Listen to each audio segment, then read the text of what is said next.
ಮುಖ್ಯಮಂತ್ರಿಗಳ ಬದಲಾವಣೆ ಮಾಡಬೇಕು ಅನ್ನೋದನ್ನು ನಿರ್ಧಾರ ತೆಗೆದುಕೊಂಡು ಸಿದ್ದರಾಮಯ್ಯ ನೇತೃತ್ವದ ಕಾಂಗ್ರೆಸ್ ಸರ್ಕಾರ ಕಳೆದ 3 ವರ್ಷದಲ್ಲಿ ಉತ್ತಮ ಆಡಳಿತವನ್ನು ಕೊಡೋದರಲ್ಲಿ ವಿಫಲ ಆಗಿದೆ ಅನ್ನೋದನ್ನ ಕಾಂಗ್ರೆಸ್ ಪಕ್ಷದ ಹೈಕಮಾಂಡೇ ಇವತ್ತು ಅನುಮೋದಿಸಿದೆ. ನಿನ್ನೆ ದಿನ ದೆಹಲಿನಲ್ಲಿ ಸುಮಾರು 5-5.5 ಗಂಟೆಗಳ ಕಾಲ ಮ್ಯಾರಥಾನ್ ಮೀಟಿಂಗ್ಗಳೇನು ದೆಹಲಿನಲ್ಲಿ ಆದ ನಂತರ ಕೊನೆಗೂ ಮುಖ್ಯಮಂತ್ರಿ ರಾಜೀನಾಮೆ ತೆಗೆದುಕೊಳ್ಬೇಕು ಅನ್ನೋ ನಿರ್ಧಾರವನ್ನು ತೆಗೆದುಕೊಂಡಿರುವಂಥದ್ದು. ಇದರ ಒಟ್ಟಾರೆ ಪರಿಣಾಮ ಏನಪ್ಪ ಅಂತ ಹೇಳಿದ್ರೆ, ಇಡೀ ದೇಶದಲ್ಲಿ ಕಾಂಗ್ರೆಸ್ ಪಕ್ಷ ಕೊನೆ ದಿನಗಳನ್ನು ನೋಡ್ತಾ ಇದೆ. ಕರ್ನಾಟಕ ರಾಜ್ಯದಲ್ಲೂ ಕೂಡ ಕಾಂಗ್ರೆಸ್ ಅವನತಿಗೆ ಹೋಗ್ತಾ ಇದೆ. ಇದು ಸ್ಪಷ್ಟವಾಗಿ ಮುನ್ಸೂಚನೆ ಅಂತ ಹೇಳೋದಕ್ಕೆ ನಾನು ಇಚ್ಛೆ ಪಡ್ತೇನೆ.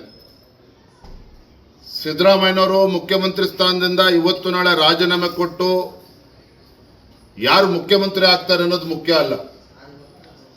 ಕಾರಣ ಏನಪ್ಪ ಅಂತ ಹೇಳಿದ್ರೆ, ನನಗೇನು ಮುಖ್ಯಮಂತ್ರಿ ಸಿದ್ದರಾಮಯ್ಯನವ್ರ ಬಗ್ಗೆ ವೈಯಕ್ತಿಕ ದ್ವೇಷ ಏನಿಲ್ಲ. ಅತಿ ಹೆಚ್ಚು ಅನುಭವ ಇರತಕ್ಕಂಥ ಮುಖ್ಯಮಂತ್ರಿಗಳು ಸಿದ್ದರಾಮಯ್ಯನವರು.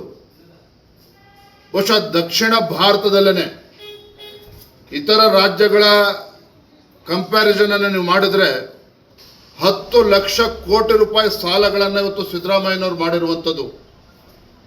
ಅಂದರೆ ರಾಜ್ಯ ಯಾವ ರೀತಿ ಸಾಲದ ಸುಳಿಯಲ್ಲಿ ಸಿಲುಕಿ ಹಾಕೊಂಡಿದೆ ಅನ್ನೋದನ್ನು ಕೂಡ ನಾವು ಇವತ್ತು ಅರ್ಥ ಮಾಡ್ಕೋಬೇಕಾಗಿದೆ. ಹಾಗಾಗಿ ಇವತ್ತು ಯಾರು ಮುಖ್ಯಮಂತ್ರಿ ಆಗ್ತಾರೆ ಅನ್ನೋದು ಮುಖ್ಯ ಅಲ್ಲ, ರಾಜ್ಯವು ಕೂಡ ಯಾವ ದಿಕ್ಕಿನಲ್ಲಿ ಸಾಗ್ತಾ ಇದೆ ಅನ್ನೋದನ್ನು ಕೂಡ ನಾವು ಎಲ್ಲರೂ ಕೂಡ ಆಲೋಚನೆ ಮಾಡ್ತಕ್ಕಂಥ ಪರಿಸ್ಥಿತಿಗೆ ನಾವು ಬಂದಿದ್ದೇವೆ. ಆಂತರಿಕ ಕಚ್ಚಾಟದಿಂದ ಆಡಳಿತವು ಕೂಡ ಸಂಪೂರ್ಣವಾಗಿ ಕುಸಿದೋಗಿತ್ತು. ಭ್ರಷ್ಟಾಚಾರ, ವಾಲ್ಮೀಕಿ ಅಭಿವೃದ್ಧಿ ನಿಗಮದಲ್ಲಾದಂಥ ಹಗರಣ ಇರ್ಬೋದು, ಮೂಡ ಹಗರಣ ಇರ್ಬೋದು, ಬಹುಶಃ ರಾಜ್ಯದ ರಾಜಕೀಯ ಇತಿಹಾಸದಲ್ಲಿ ಅಧಿಕಾರಿಗಳು ಆತ್ಮಹತ್ಯೆ ಮಾಡಿಕೊಂಡಿರ್ತಕ್ಕಂಥ ಘಟನೆಗಳು ಯಾವ್ದಾರ ನಡೆದಿದೆ ಅಂತ ಹೇಳಿದ್ರೆ ಸಿದ್ದರಾಮಯ್ಯ ನೇತೃತ್ವ ಕಾಂಗ್ರೆಸ್ ಸರ್ಕಾರದ ಅವಧಿಯಲ್ಲಿ ನಡೆದಿರುವಂಥದ್ದು. ಹಾಗಾಗಿ ಇಂಥ ಒಂದು ಜನವಿರೋಧಿ ಸರ್ಕಾರ, ನೀವು ಹೇಳ್ಬೋದು ಅಲ್ಲರಿ ಉಪಚುನಾವಣೆ ಗೆದ್ದಿದ್ದಾರೆ ಮನ್ಮನೆ ತಾನೆ. ಉಪಚುನಾವಣೆ ಯಾವುದೇ ಕಾರಣಕ್ಕೂ ಮಾನದಂಡ ಆಗೋದಕ್ಕೆ ಸಾಧ್ಯ ಅಲ್ಲ. ಉಪಚುನಾವಣೆಗಳೇ ಮಾನದಂಡ ಆಗಿದ್ದೇ ಇದ್ರೆ ಇವತ್ತು ಬಹುಶಃ ಸಿದ್ದರಾಮಯ್ಯನವರು ರಾಜೀನಾಮೆ ಕೊಡ್ತಕ್ಕಂಥ ಪರಿಸ್ಥಿತಿ ನಿರ್ಮಾಣ ಆಗ್ತಾ ಇರಲಿಲ್ಲ. ಹಾಗಾಗಿ ಒಟ್ಟಾರೆಯಾಗಿ ರಾಜ್ಯದಲ್ಲಿ ಅಭಿವೃದ್ಧಿ ಇಲ್ಲದೇ ಭ್ರಷ್ಟಾಚಾರದಲ್ಲಿ ಮುಳುಗೋಗಿದ್ದಂಥ ಕಾಂಗ್ರೆಸ್ ಸರ್ಕಾರ ಕೊನೆಗೂ ಕೂಡ ಕಾಂಗ್ರೆಸ್ ಹೈಕಮಾಂಡ್ ಒಪ್ಕೊಂಡು ಇವತ್ತು ಮುಖ್ಯಮಂತ್ರಿ ಬದಲಾವಣೆಗೆ ಕೈ ಹಾಕಿರ್ತಕ್ಕಂಥದ್ದು ನಾವು ಗಮನಿಸಿದ್ದೇವೆ. Thank you. ಇವರ ಆಂತರಿಕ ಕಚ್ಚಾಟ ಬಿಜೆಪಿಗೆ ಅನುಕೂಲ ಆಗುತ್ತೆ ಸರ್ ಸಂಘಟನೆ? ನೋಡ್ರಿ, ನಾನು ಶಾಸಕನಾಗಿ ರಾಜ್ಯದ ಭಾರತೀಯ ಜನತಾ ಪಾರ್ಟಿ ಅಧ್ಯಕ್ಷನಿಗೆ ಒಂದು ಮಾತನ್ನು ಹೇಳ್ತಾನೆ. ಇವತ್ತು ಸಿದ್ದರಾಮಯ್ಯನವರು ರಾಜೀನಾಮೆ ಕೊಟ್ಟು ಯಾರೇ ಮುಖ್ಯಮಂತ್ರಿ ಆದರೂ ಕೂಡ ಅದು ತಾತ್ಕಾಲಿಕ. ಅವಧಿ ಪೂರ್ವ ಚುನಾವಣೆ ಕರ್ನಾಟಕ ರಾಜ್ಯದಲ್ಲಿ ಬರುವಂಥದ್ದನ್ನು ಯಾರೂ ಕೂಡ ತಡೆಯೋದಕ್ಕೆ ಸಾಧ್ಯ ಇಲ್ಲ. ನಾನು ಮತ್ತೊಮ್ಮೆ ಹೇಳ್ತಾ ಇದ್ದೇನೆ, ಸಿದ್ದರಾಮಯ್ಯನವರು ರಾಜೀನಾಮೆ ಕೊಟ್ಟು ಯಾರೇ ಮುಖ್ಯಮಂತ್ರಿ ಆದರೂ ಸಹ ರಾಜ್ಯದ ಆಡಳಿತದಲ್ಲಿ ಯಾವ ರೀತಿ ಗೊಂದಲಗಳು ಆಗ್ತದೆ ನೀವೇ ನೋಡಿ. ಅವಧಿ ಪೂರ್ವ ಚುನಾವಣೆ ರಾಜ್ಯದಲ್ಲಿ ಬಂದೇ ಬರ್ತದೆ. ನೀವು ಕೇಳಿರ್ತಕ್ಕಂಥ ಪ್ರಶ್ನೆಗೆ ನಾನು ರಾಜ್ಯದ ಅಧ್ಯಕ್ಷನ ಹೇಳುವಂಥದ್ದು, ನಾವು ಜನರ ಮುಂದೆ ಹೋಗಬೇಕಾಗಿರ್ತಕ್ಕಂಥದ್ದು ನಾವೇನು ಮಾಡ್ತೇವೆ ಅನ್ನೋದನ್ನು. ಆ್ಯಂಟಿ ಇನ್ಕಂಬೆನ್ಸಿ ಎಲ್ಲವೂ ಕೂಡ ಬೋನಸ್ ಅಷ್ಟೇ. ಆದರೆ ನಾವು ಜನರ ಮುಂದೆ ಹೋಗಬೇಕಾಗಿರ್ತಕ್ಕಂಥದ್ದು, ನಾವು ರಾಜ್ಯ ಜನತೆಗೆ ಏನು ಕೊಡ್ತೇವೆ ಇದರ ಆಧಾರದ ಮೇಲೆ ಪಾಸಿಟಿವಿಟಿ ಮೇಲೆ ನಾವು ಹೋಗಬೇಕಾಗಿರ್ತಕ್ಕಂಥದ್ದು. ಹಾಗಾಗಿ ಎಲ್ಲದಕ್ಕೂ ಕೂಡ ನಾವು ಸಂಘಟನೆ, ನಮಗೆ ಶಕ್ತಿ ಇದೆ. ನಾವೆಲ್ಲರೂ ಕೂಡ ಒಟ್ಟಾಗಿ ಒಂದಾಗಿ ಸಂಘಟನೆ ಬಲಪಡಿಸಿ ರಾಜ್ಯದಲ್ಲಿ ಮುಂದೆ ಅಧಿಕಾರಕ್ಕೆ ಬರ್ತಕ್ಕಂಥ ನಿಟ್ಟಿನಲ್ಲಿ ನಾವು ಒಟ್ಟಾಗಿ ಒಂದಾಗಿ ಹೋಗ್ತೇವೆ. ಸರ್, ನೀವು ನೋಡಿರೋ ಪ್ರಕಾರ ಸಿದ್ದರಾಮಯ್ಯ ಅವರು ಅಷ್ಟು ಈಸಿಯಾಗಿ ರಾಜೀನಾಮೆ ಕೊಡ್ತಾರೆ ಅಂತ ಅನ್ಕೊಂಡಿದ್ದೀನಿ? ನನಗೂ ಅನಿಸಿಲ್ಲ. ಆದರೆ ಕಾಂಗ್ರೆಸ್ ಪಕ್ಷದವ್ರು ಹೈಕಮಾಂಡಿಗೆ ತೀರ್ಮಾನ ಮಾಡಿರೋದ್ರಿಂದ ಅವರಿಗೆ ರಾಜೀನಾಮೆ ಕೊಡಬೇಕಾಗಿರ್ತಕ್ಕಂಥ ಅನಿವಾರ್ಯತೆಯೂ ಇದೆ. ರಾಜೀನಾಮೆ ಕೊಟ್ಟೇ ಕೊಡ್ತಾರೆ. ಯಾರು ಮುಖ್ಯಮಂತ್ರಿ ಆಗ್ತಾರೆ ಅದು ಭಗವಂತನ ಗೊತ್ತು. Thank you.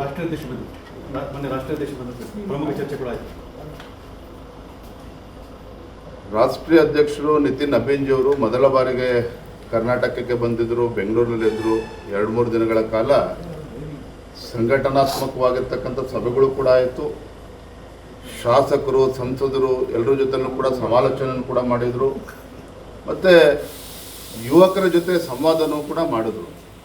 ಒಟ್ಟಾರೆಯಾಗಿ ನನಗನ್ಸಿದ್ದು, ನನ್ನನ್ನು ಸೇರಿ ರಾಜ್ಯದ ಅನೇಕ ನಮ್ಮ ಶಾಸಕರು, ಸಂಸದರಿಗೆ ಎಲ್ಲರೂ ಕೂಡ ಆಶ್ಚರ್ಯ ಆಯಿತು. ಅಂದರೆ ಒಬ್ಬರು ರಾಷ್ಟ್ರೀಯ ಅಧ್ಯಕ್ಷರಾದಂಥ ಸಂದರ್ಭದಲ್ಲಿ ಸಂಘಟನೆ ಬಗ್ಗೆ ಎಷ್ಟೊಂದು ಆಳವಾಗಿ ಇಳಿತಾರೆ ಅನ್ನೋದು ಯಾರಿಗೂ ಕೂಡ ನಿರೀಕ್ಷೆ ಇರಲಿಲ್ಲ. ಸಂಘಟನೆ ಬಗ್ಗೆ ಅಪಾರವಾಗಿರ್ತಕ್ಕಂಥ ಅನುಭವನೂ ಕೂಡ ಅವ್ರಿಗಿದೆ. ಇನ್ನೂ ಕೂಡ ಸಂಘಟನೆ ಬಲಪಡಿಸಬೇಕು ಅಂತಕ್ಕಂಥ ಇಚ್ಛಾಶಕ್ತಿನೂ ಅವ್ರಿಗಿದೆ, ಮತ್ತು ಆ ಶಕ್ತಿನೂ ಕೂಡ ಅವರಲ್ಲಿದೆ. ಹಾಗಾಗಿ ನನಗೆ ಅನಿಸ್ತದೆ, ಖಂಡಿತ ಮುಂದೆ ಬರ್ತಕ್ಕಂಥ ದಿನಗಳಲ್ಲಿ ಕರ್ನಾಟಕ ರಾಜ್ಯ ಅಷ್ಟೇ ಅಲ್ಲ, ಇಡೀ ದೇಶದಲ್ಲಿ ಭಾರತೀಯ ಜನತಾ ಪಾರ್ಟಿ ಸಂಘಟನೆನ ಇನ್ನೂ ಹೆಚ್ಚು ಬಲಪಡಿಸ್ತಕ್ಕಂಥ ನಿಟ್ಟಿನಲ್ಲಿ ಬಹಳ ದೊಡ್ಡ ಒಂದು ಪಾತ್ರ ಅವ್ರು ಇರ್ತದೆ. ಸರ್, ಶಿವಮೊಗ್ಗದಲ್ಲಿ ಸಾಕಷ್ಟು ಮಳೆ ಆ ಬೆಳೆ ಏನಾಗಿದೆ, ಪರಿಹಾರ ಸಿಗ್ತಾ ಇಲ್ಲ, ಪ್ರೊಟೆಸ್ಟ್ ಕೂಡ ಮಾಡೋದು ಬಿಜೆಪಿ ಮಾತಾಡಿದ್ದೀವಿ. ಇದನ್ನು ರಾಜ್ಯ ಮಟ್ಟದಲ್ಲೂ ಕೂಡ ನಾನು 4ನೇ ತಾರೀಕು ನಮ್ಮ ರಾಜ್ಯ ರೈತ ಮೋರ್ಚಾದ ಎಲ್ಲ ಪ್ರಮುಖರು ಸಭೆನೂ ಕೂಡ ಕರೀತಾ ಇದ್ದೇನೆ. ರಾಜ್ಯದಲ್ಲಿ ಇವತ್ತು ರೈತಾಪಿ ವರ್ಗ ಅಂದರೆ ರೈತರು ಇವತ್ತು ಬೀದಿಗಿಳಿಯುವಂಥ ಪರಿಸ್ಥಿತಿ ನಿರ್ಮಾಣ ಆಗಿದೆ. ಇವತ್ತು ರಸಗೊಬ್ಬರದ ಒಂದು ಕೊರತೆ ನಿರ್ಮಾಣ ಮಾಡ್ತಕ್ಕಂಥ ಒಂದು ಹುನ್ನಾರನೂ ಕೂಡ ನಡೀತಾ ಇದೆ. ಇವೆಲ್ಲವೂ ಕೂಡ ಸಮಸ್ಯೆ ಇದೆ. ಅಡಿಕೆ, ನಮ್ಮ ಶಿವಮೊಗ್ಗ ಜಿಲ್ಲೆ ಬಗ್ಗೆ ಮಾತನಾಡೋದಾದರೆ ಸುಮಾರು 10-12 ಲಕ್ಷ ಅಡಿಕೆ ಮರಗಳು ಬಿದ್ದೋದ್ರೂ ಕೂಡ ರಾಜ್ಯದ ಮಂತ್ರಿಗಳಾಗಲಿ ಯಾರೂ ಕೂಡ ಇದ್ರ ಬಗ್ಗೆ ಗಮನ ಇಲ್ಲ. ಒಟ್ಟಾರೆಯಾಗಿ ರಾಜ್ಯದ ಪರಿಸ್ಥಿತಿನೂ ಹೇಗೆ ಇದೆ. ರೈತರ ನಮ್ಮೆಲ್ಲ ಪ್ರಮುಖರ ಜೊತೆ ಚರ್ಚೆ ಮಾಡಿ, ವಿಶೇಷವಾದ ಸಭೆನೂ ಕೂಡ ಕರೀತಾ ಇದ್ದೀನಿ, ಚರ್ಚೆ ಮಾಡಿ ತೀರ್ಮಾನ. ಥ್ಯಾಂಕ್ ಯು, ಧನ್ಯವಾದ.